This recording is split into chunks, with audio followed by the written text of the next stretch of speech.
안녕하세요. 홍성필입니다. 오늘은 좀 다른 일반 설교 때와 좀 다른 모습이죠. 오늘부터 이것은 이제 일반 설교와는 달리 성경 콘서트라고 하는 형식으로 여러분을 찾아뵙고자 합니다. 일반 가수들을 보면은 자신들의 노래를 연주하는 그런 콘서트만 있고, 또 얼마 전에 제가 또 이제 한국에 있을 때 보니까 또 이제 뭐 독서 콘서트라고 하는 것들도 이제 있더라고요.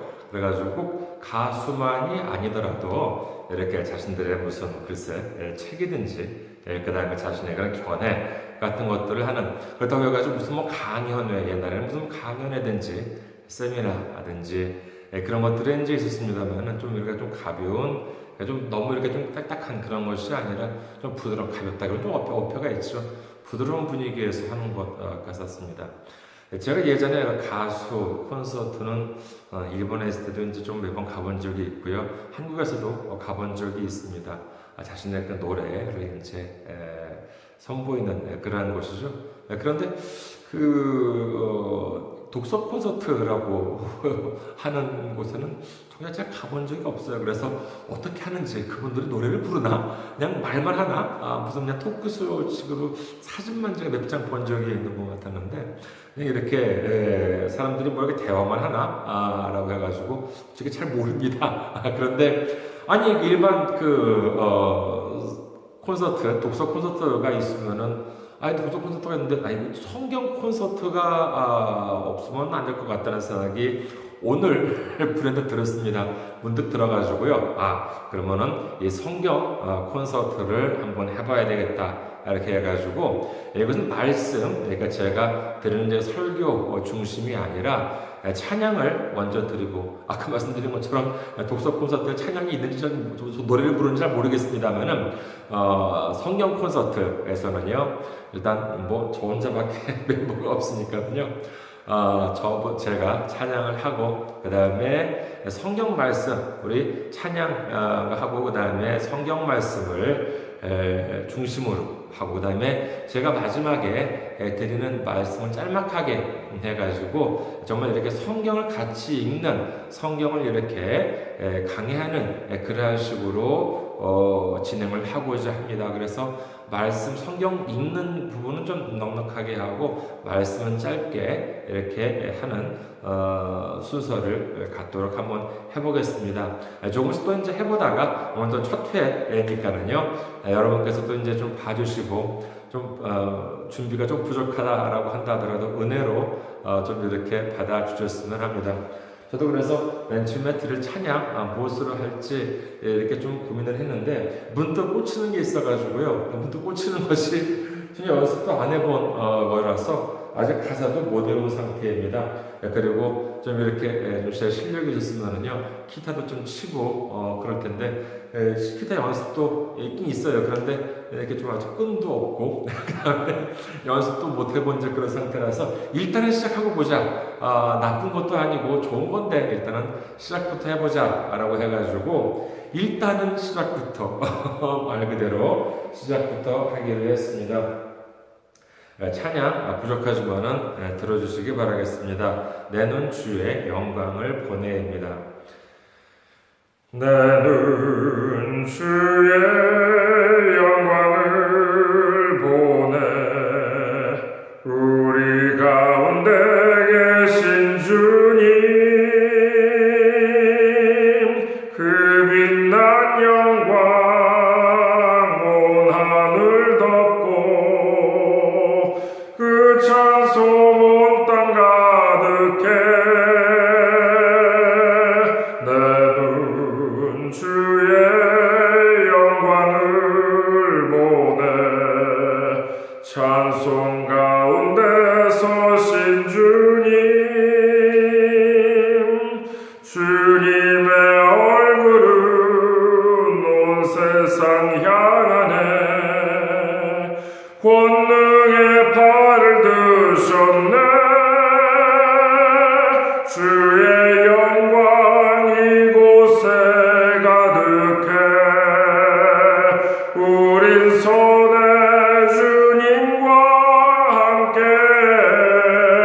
찬양하며 우리는 전진하리.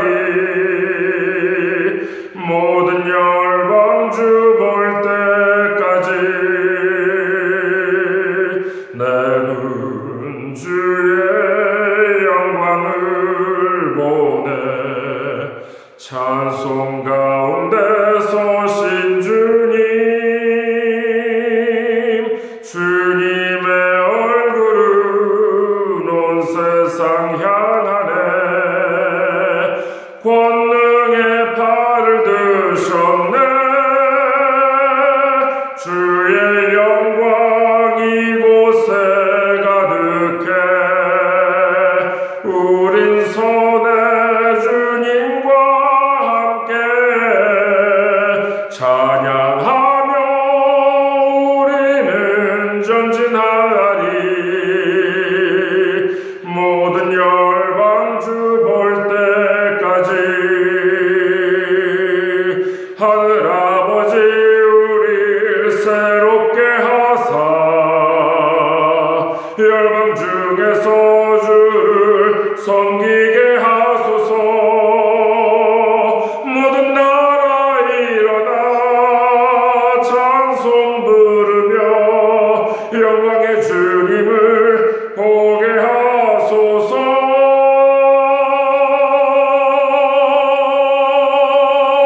주의 영광 이곳에 가득해. 우린 손에 주님과 함께 찬양하며 우리는 전진하리.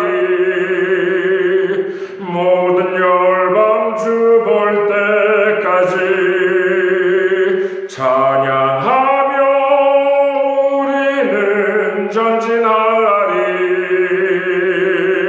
모든 열방 주 볼 때까지. 아멘. 감사합니다. 자, 성경 보도록 하겠습니다. 보통 이렇게 멋진 영상이다 그러면 다 자르고 이제 그러는데요. 이건 그런 거 없습니다. 노커트로 그냥 롱테이크로 그냥 처음부터 끝까지 갑니다. 자, 오늘부터는요 1회 성경 콘서트는 마태복음을 읽는 시간부터 가져보도록 하겠습니다. 잠깐 물 좀 마시겠습니다. 잠깐만요. 네, 이런 부분도 삭제 없이 그냥 합니다.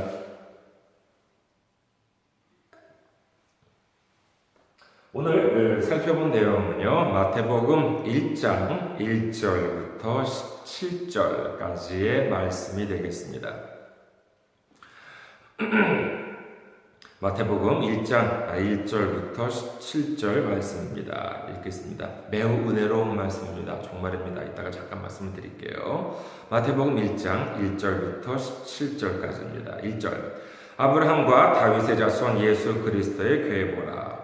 아브라함이 이삭을 낳고 이삭은 야곱을 낳고 야곱은 유다와 그의 형제들을 낳고 유다는 다말에게서 베레스와 세라를 낳고 베레스는 헤스론을 낳고 헤스론은 람을 낳고 람은 아미나답을 낳고 아미나답은 나손을 낳고 나손은 살몬을 낳고 살몬은 라합에게서 보아스를 낳고 보아스는 루색에서 오벳을 낳고 오벳은 이새를 낳고 이새는 다윗 왕을 낳으니라.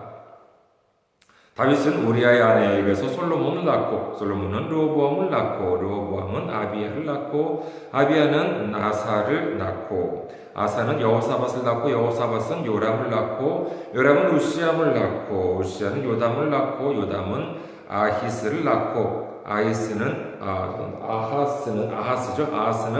히스기야를 낳고 히스기야는 므낫세를 낳고 므낫세는 아몬을 낳고 아몬은 요시야를 낳고 바벨론으로 사로잡혀 갈 때에 요시야는 여고냐와 그의 형제들을 낳으니라.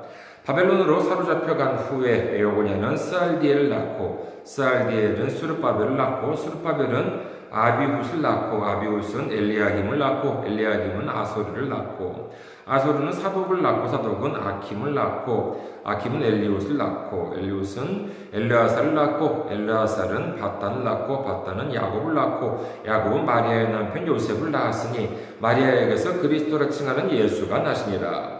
그런즉 모든 대수가 아브라함부터 다윗까지 14대요 다윗부터 바벨론으로 사로잡혀 갈 때까지 14대요 바벨론으로 사로잡혀 간 후부터 그리스도까지 14대더라. 아멘. 자, 성경을 통독을 하고자 하는 분들이 처음으로 이렇게 허들이라고 그럴까요? 어떤 그런 난관이라고 할까요? 이것을 겪는 것이 바로 이 부분입니다. 족보 부분이에요. 아주 이것은 재미도 없어요. 어떻게 보면은요. 그런데 이 1절부터 17절까지 있는 부분 매우 중요한 부분입니다.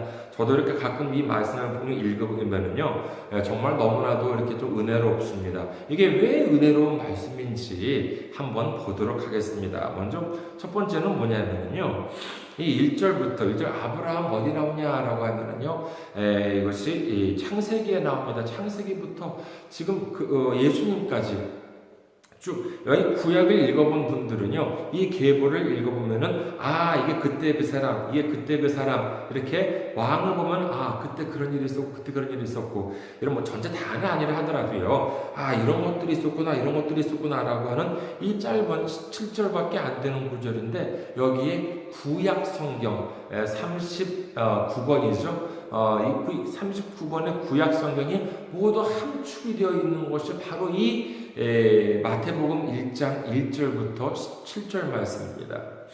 그래서 정말 이렇게 구약의 함축적인 것, 정말 이렇게 아주 딱 정리가 되어 있는 이런 것들, 그런 의미에서 이게 의의가 있는 것이고요. 두 번째는 어떤 의의가 있냐라고 하면은 어떤 분은 예전에 그런 말씀을 하는 걸 들었습니다.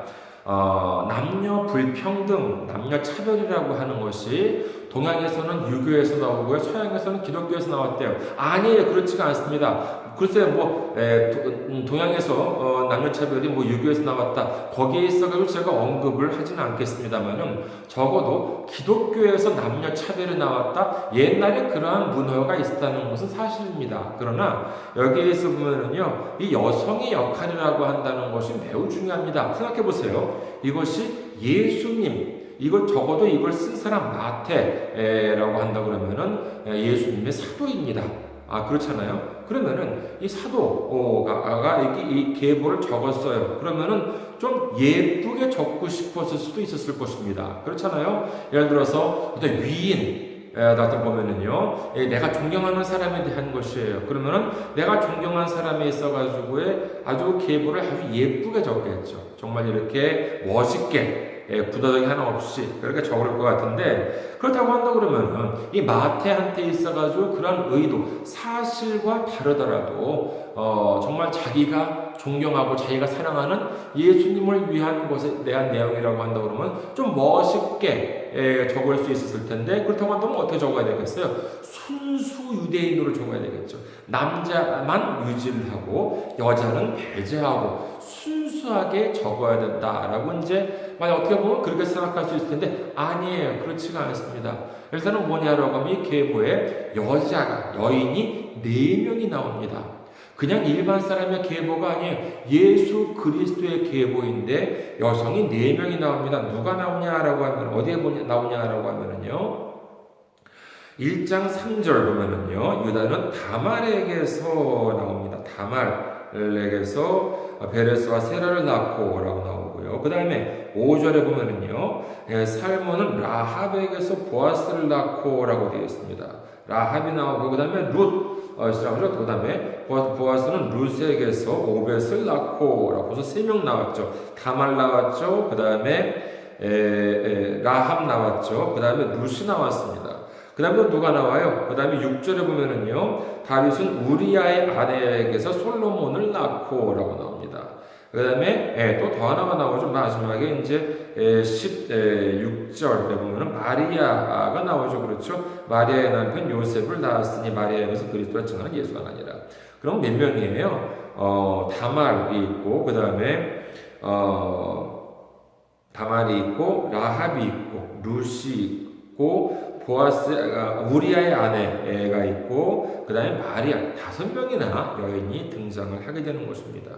그리고 또 그것만이 아니에요. 여기에 있어가지고 그러면 이 여인들이 어떤 사람이냐라고 하는 것을 보면은 더더욱 놀랍습니다. 보면은요 3절에 보면은 유다에는 다말에게서라고 하는데 다말 이 사람은 누구냐라고 하면은 사실 유다의 며느리예요. 유다의 며느리인데 이 유다의 유다의 아들이 그러니까 큰 형이 다말하고 이제 결혼을 해가 창세기에 다 나오는 내용입니다. 그런데 그 당시에는 형이 이제 형이 이제 결혼을 해가지고 자식을 못 낳고 형이 죽어버리면은 이 형수님이죠. 형수님은 그 밑에 동생하고 결혼을 해야 돼요. 그런데 다 남자가 죽어버립니다. 근데 막내가 남았는데 막내는 좀 어려요. 그래가지고 장성을 한 다음에 결혼을 이제 시켰다라고 하는데 유다는 그렇게 생각을 하겠죠. 야, 이거 다, 다말이라고 하는 며느리랑 결혼하면 다 죽는다. 이래가지고 장성했는데도 결혼 안 시켜요. 그러니까 다말이 어떻게 했어요? 유다를 속여가지고 유다의 아이, 말하자면은 자신의 시아버지의 아이를 갖습니다. 매우 이것은 정말 이렇게 어떻게 보면 숨기고 싶은 사실일 수가 있어요. 그런데 이것을 통해서도 계보가 이어진다는 것이죠. 누구의 계보? 예수님의 계보가 이어진다는 것을 여기서 보여주고 있습니다. 그 다음에 또 그것만이 아닙니다. 5절에 보면은요, 라합이라고 나와 있죠. 라합. 여기서는 기생이라고 나와 있어요. 그 여리고에 살던 여인이죠. 이것도 여호수아에 나오는 기록인데 정말 이렇게 400년 동안 애굽에서 노예 생활을 끝나고 40년 광야를 끝난 다음에 그 다음에 이스라엘 민족이 여리고를 정복을 하는데 그때 그들 도왔던 기생 라합은 여관 주인이라고도 하지만은요 결코 신분이 높은 사람, 고결한 사람은 아니었습니다. 그럼에도 불구하고 역시 예수님의 계보에 포함이 되어 있어요. 그 다음에 그 바로 뒤에 나오는 보아스를 낳고 보아스는 룻에 대해서 오벳을 낳고 룻이라고 하는 사람은 어떤 사람이에요? 이 사람은 이방인이에요. 모압 여인입니다. 그리고 또 과부예요. 처녀도 아니었습니다. 그런데 보아스와 이렇게 결혼을 하게 돼가지고 오벳을 낳고 오벳은 이새를 낳고 이새는 다윗을 낳는다. 이런 식으로 계보가 이어져요. 그 다음에 또 뭐냐라고 하면은요, 다윗은 우리아의 아내에게서 솔로몬을 낳고, 다윗 왕이 자신의 정수에서 아이를 낳는 것이 아니라, 자기의 우리아의 신하의 아내를 뺏어버립니다. 그리고 우리아를 죽여요. 이렇게 작전을 짜게 해가지고. 아주 정말 몹쓸 그러한 일이었고, 어떻게 보면 정말 이것도 또한 감추고 싶은 것임에도 불구하고, 이것이 적나라하게 기록이 되어 있습니다. 이런 것을 보면 무엇을 알 수 있느냐? 이 성경이라고 하는 것이 얼마나 아주 자세하게 사실대로 기록이 된 것이다라고 하는 것을 알 수 있다는 것입니다.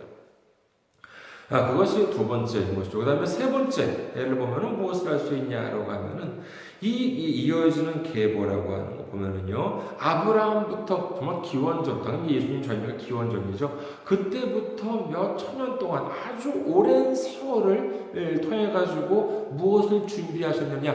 예수님의 계보를 준비하셨다.